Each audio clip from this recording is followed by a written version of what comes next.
Assalamualaikum warahmatullahi wabarakatuh. Salam dan bahagia, Ibu dan Bapak Guru. Perkenalkan, saya Ratih Tarimunandar, Kepala Sekolah TK IT Al-Hasnat. Saya kali ini akan berbagi praktik baik tentang penyusunan kurikulum operasional sekolah KOSP PAUD. Bapak dan Ibu guru yang hebat, pemerintah sudah menyediakan kurikulum, namun kenapa masing-masing satuan pendidikan mesti menyusun kurikulum operasional satuan pendidikan atau biasa disebut KOSP? Berikut kita simak video ini.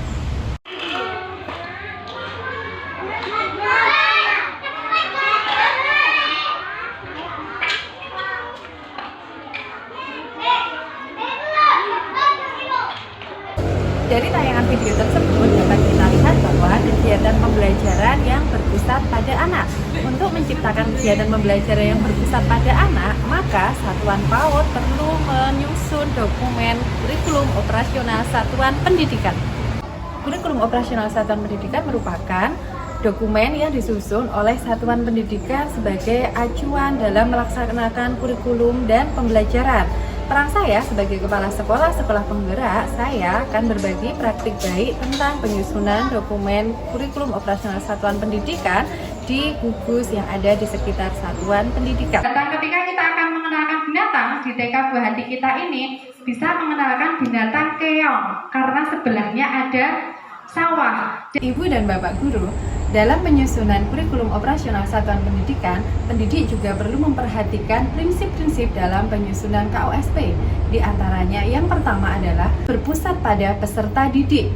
Kemudian yang kedua, kontekstual. Yang ketiga, esensial. Yang keempat, akuntabel.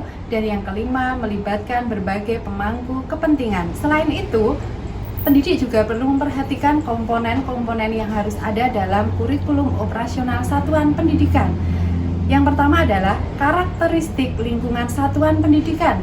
Yang kedua, visi, misi, dan tujuan satuan pendidikan.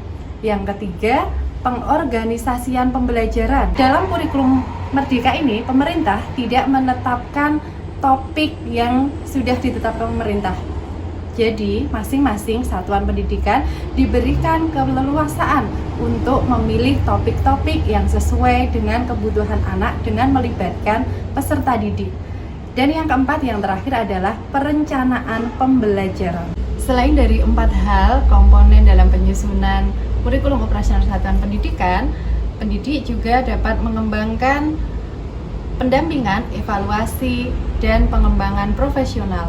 Dalam pelaksanaan evaluasi pengembangan profesional ini dapat dilakukan oleh Satuan PAUD secara mandiri, dan beberapa alternatif kegiatan yang dapat dilakukan bisa menggunakan coaching, mentoring, maupun pelatihan. Bapak dan Ibu guru, secara keseluruhan dapat disimpulkan bahwa satuan pendidikan tetap menyusun kurikulum operasional satuan pendidikan sebagai bahan acuan dalam melaksanakan kegiatan pembelajaran yang mengacu pada kerangka dasar kurikulum yang ditetapkan oleh pemerintah, namun tetap bersifat dinamis.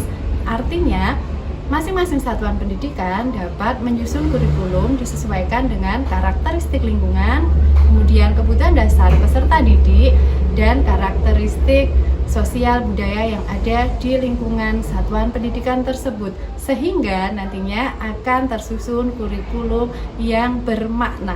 Sekian praktik baik yang saya lakukan dalam pendampingan kurikulum operasional satuan pendidikan.